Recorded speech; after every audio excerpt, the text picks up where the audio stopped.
السلام علیکم ناظرین گرامی۔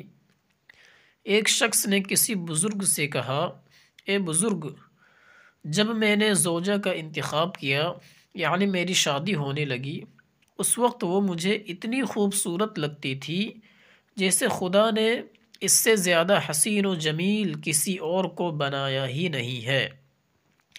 لیکن جب میری منگنی ہو گئی تو میں نے بہت سی لڑکیوں کو اس کی طرح حسین و دلکش پایا، اور جب ہماری شادی ہو گئی تو میں نے دیکھا کہ ہزاروں عورتیں اس سے زیادہ خوبصورت اور حسین ہیں۔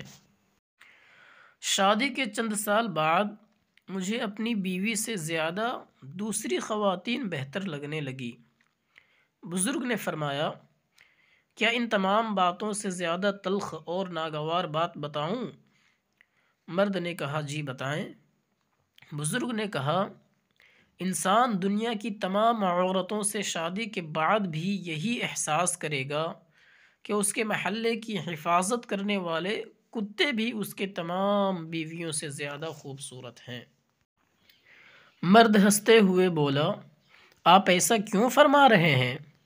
بزرگ نے کہا، مشکل بیویوں میں نہیں، بلکہ مشکل یہ ہے کہ جب انسان کے پاس حریص قلب، لالچی آنکھیں، شرم خدا سے خالی ہوں تو محال ہے کہ ان آنکھوں کو خاک قبر کے علاوہ کوئی اور چیز پر کر سکے۔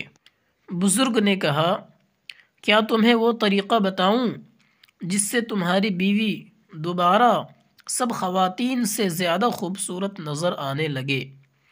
مرد نے کہا، جی بالکل۔